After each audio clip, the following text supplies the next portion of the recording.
सावधान, कलयुग चरम पर है। बचना है तो जान ले पुराणों की भविष्यवाणी। ये भविष्यवाणी साक्षात श्री कृष्ण द्वारा की गई है। इस वीडियो में जाने कलयुग के वो 5 कड़वे सत्य कौन से हैं। पुराणों एवं हिंदू धर्म के अनुसार इस सृष्टि के समय चक्र को 4 युगों में विभाजित किया गया है। सतयुग, त्रेता युग, द्वापर युग और कलयुग। 3 युग अभी तक बीत चुके हैं और ये अभी कलयुग चल रहा है।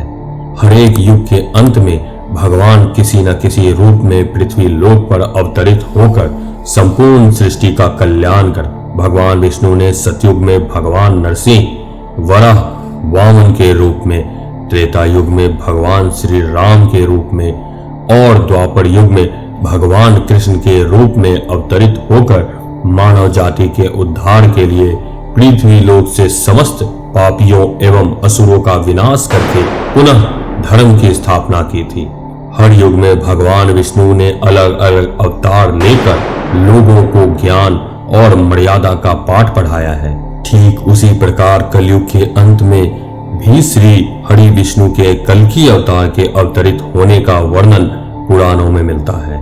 पुराणों एवं धर्म ग्रंथों में कलयुग को कैसा युग कहा गया है, तो चलिए जानते हैं श्री कृष्ण द्वारा बताए गए कलयुग के 5 कड़वे सत्य। आप देख रहे हैं सत्संग सागर यूट्यूब चैनल। वीडियो में आगे बढ़ने से पहले चैनल को सब्सक्राइब करना ना भूलें। द्वापर युग के अंत में महाभारत के समय की बात है। 5 पांडवों के मन में महाभारत का युद्ध जीतने के बाद आने वाले युग कलयुग के बारे में जानने की इच्छा हुई कि आने वाले कलयुग में मानव कैसा होगा और उसका आचरण एवं व्यवहार किस प्रकार का होगा। तब 5 पांडव एक दिन भगवान श्री कृष्ण के पास पहुंचे और बोले, हे प्रभु, द्वापर युग का अंत चल रहा है और इसके बाद कलयुग आने वाला है।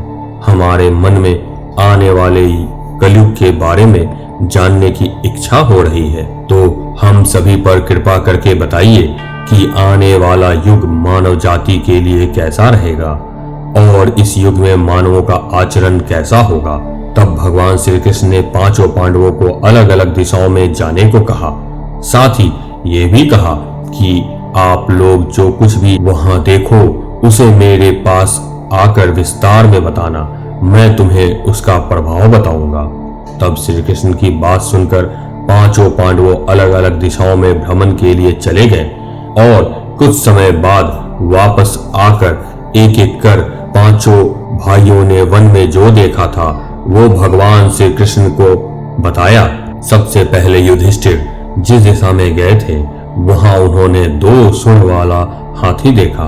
तब धर्मराज युधिष्ठिर ने अपने मन में सोचा कि ये कैसे संभव हो सकता है। फिर वो वापस आकर ये बात श्री कृष्ण को बताते हैं। तब श्री कृष्ण ने इसका मतलब बताया कि कलयुग में ऐसे व्यक्ति शासन करेंगे जो बोलेंगे कुछ और करेंगे कुछ, और ऐसे व्यक्ति हर वक्त अपनी प्रजा का शोषण करेंगे। उसके बाद धनुर्धर अर्जुन जिस दिशा में भ्रमण करने गए थे वहां उन्होंने देखा कि एक पक्षी जिसके पंखों पर वेदों की रचनाओं की लिखावट थी, वो पक्षी मरे हुए जानवर का मांस खा रहा था। ये दृश्य देखकर अर्जुन दंग रह गए और ये बात वापस आकर श्री कृष्ण को बताई। तब श्री कृष्ण ने इसका उत्तर देते हुए कहा कि हे पार्थ, कलयुग में ऐसे लोग होंगे जो विद्वान और ज्ञानी कहलाएंगे। उन्हें सभी चीजों का ज्ञान भी होगा, लेकिन ऐसे लोगों का आचरण दुष्टों वाला होगा। ऐसे लोगों की मनसा यही होगी कि किसकी जल्दी मृत्यु हो जिससे उसकी संपत्ति को हड़प लिया जाए। कलयुग में व्यक्ति का पद चाहे कितना भी बड़ा क्यों ना हो, किंतु उसकी दृष्टि सदैव दूसरों की संपत्ति पर ही रहेगी। वास्तविक साधु संत तो बहुत कम होंगे। महाबली भीम जिस दिशा में गए थे वहां उन्होंने देखा कि एक गाय अपने बछड़े को चाट रही है और वो गाय अपने बछड़े को इतना चाट रही थी कि चाटते चाटते बछड़ा लहूलुहान हो जाता है। ये बात वापस आकर भीम ने श्री कृष्ण को बताई। श्री कृष्ण ने इसका उत्तर देते हुए कहा कि कलयुग में माता पिता अपने संतानों के लिए इतने आसक्त हो जाएंगे कि उनकी संतानों का विकास ही रुक जाएगा। कलयुग में लोग अपने बच्चों की मोह माया और परिवार में ही बांध कर रखेंगे। किसी का बेटा घर छोड़कर साधु बनेगा तो हजारों व्यक्ति दर्शन करेंगे, किंतु यदि अपना बेटा साधु बनता होगा तो रोएंगे कि मेरे बेटे का क्या होगा। इस तरह संतानों का जीवन वही नष्ट हो जाएगा। अंत में बेचारे अनाथ होकर मरेंगे। वास्तव में लड़के तुम्हारे नहीं हैं, ये तो बहुओं की अमानत है। लड़कियां अपने पतियों की अमानत हैं और तुम्हारा यह शरीर मृत्यु की अमानत है। तुम्हारी आत्मा परमात्मा की अमानत है। सहदेव जिस दिशा में गए थे वो भ्रमण करते करते एक गांव में पहुंचे। उन्होंने गांव में बहुत सारे कुएं देखे, जिनमें से केवल बीच का कुआं खाली था, जो कि सबसे गहरा था।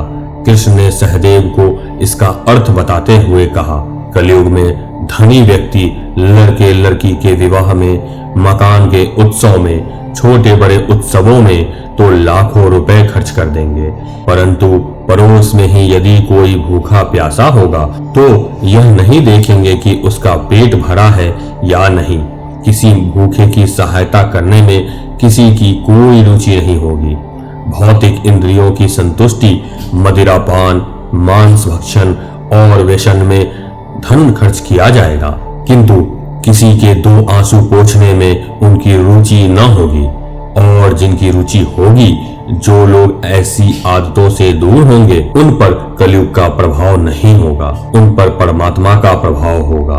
नकुल जिस दिशा में गए थे वहां उन्होंने एक जंगल में देखा कि एक भारी चट्टान पर्वत से गिरी और बड़े से बड़े वृक्ष भी उसे नहीं रोक पाए, परंतु एक छोटे से पौधे से टकराकर वह चट्टान वहीं रुक गई। तब इसका अर्थ बताते हुए श्री कृष्ण ने कहा कि कलयुग में मनुष्य की बुद्धि क्षीण होती जाएगी, उसके जीवन का पतन होगा और इस पतन को धन या सत्ता के वृक्ष रोकने में सक्षम नहीं होंगे, किंतु हरिनाम रूपी एक छोटे से पौधे से मनुष्य का जीवन पतित होने से रुक जाएगा। हरि कीर्तन से मनुष्य की बुद्धि प्रबल होगी, सत्य और असत्य का निर्णय लेने में उसे सहायता होगी। हरि कीर्तन से मनुष्य अपने जीवन के लक्ष्य को पा सकेगा। तो दोस्तों, ये है श्री कृष्ण द्वारा बताए गए कलयुग के 5 कड़वे सत्य। आपको हमारी ये वीडियो कैसी लगी नीचे कमेंट कर जरूर बताएं। यदि आप कोई और भी पौराणिक कहानी जानना चाहते हैं तो कमेंट बॉक्स में जरूर लिखें। धन्यवाद। जय श्री कृष्ण।